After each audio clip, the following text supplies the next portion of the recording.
এ বিশ্ব পরিবেশ দিবস উপলক্ষে আমার নিবেদনে উৎসব।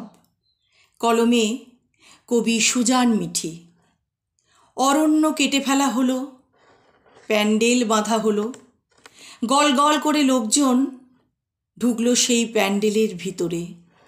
সামনের চেয়ারে বসা বিশিষ্ট পরিবেশ প্রেমীর হাতে তুলে দেওয়া হলো মাইক্রোফোন। বন্ধুগণ, আমাদের জীবনে বৃক্ষের গুরুত্ব অসীম, ঠিক ওই আকাশের মতো। কচি প্রাণ ছিল এক, খিলখিল করে হেসে উঠে বলল, কিন্তু আকাশ তো নীল, গাছ যে সবুজ রঙের গান গায়। আমি শুনেছি। এত স্পর্ধা শিশুর। মাইক্রোফোন চলতে শুরু করলো। লোকের কথায় কান দেবেন না, গাছ লাগান, প্রাণ বাঁচান। উপস্থিত সম্মানিত অতিথিদের হাতে তুলে দেওয়া হলো মোসান্ডার চারা। ভাষণ শেষ, খাওয়া দাওয়া শেষ, অনুষ্ঠানও শেষ।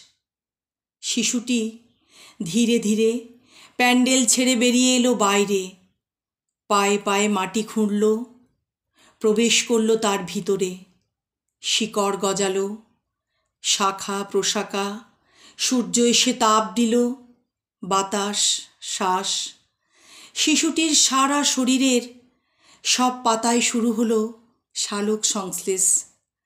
গল গল করে লোকজন ছুটে এলো। পরিবেশ প্রেমীর মাইক্রোফোন ভেঙে গেল। ফিস ফিস করে বলল, সে কি, শিশুটির এত সাহস, সভ্যতার উন্নয়নের বিপরীতে যায়।